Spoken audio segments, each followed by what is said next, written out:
អនុញ្ញាតជម្រាបសួរបងប្អូនទាំងអស់គ្នាថ្ងៃនេះខ្ញុំមានមកផ្ទះក្រពើ5កាត់វេលាទឿមួយជូនពុកម៉ែបងប្អូនទស្សនាផ្ទះនេះដែរទំហំ6x12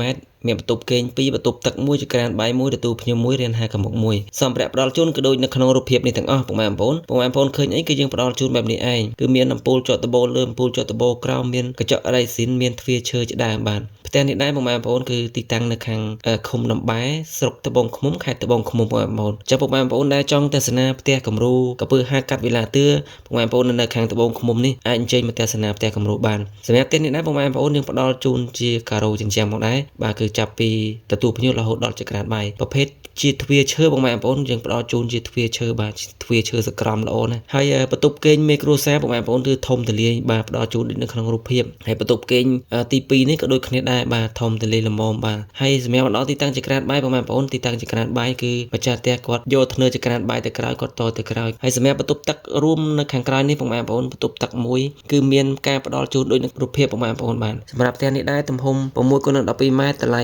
ម៉ៅដាច់ទាំងពលកម្មទាំងសម្ភារៈ19500ហើយសម្រាប់សម្ភារៈដែលយើងដកចេញបងប្អូនមានដូចជាស៊ុំប៉ាណូខាងមុខហ្នឹងបងប្អូនកង្ហាវាំងននពូកសាឡុងម៉ាស៊ីនត្រជាក់ម៉ាស៊ីនទឹកក្តៅទឹកត្រជាក់ជាដើមបានដូច្នេះហើយបងប្អូនដែលចង់សាងសង់មកផ្ទះក្រពើ5កាត់វេលាទឿនេះបងប្អូនអាចតាក់ទងមកក្រុមការងារយើងខ្ញុំបានជាចុងក្រោយបងប្អូនសូមជួយចែករំលែកវីដេអូនេះទៅមនុស្សជាទីស្រឡាញ់ទាំងអស់គ្នា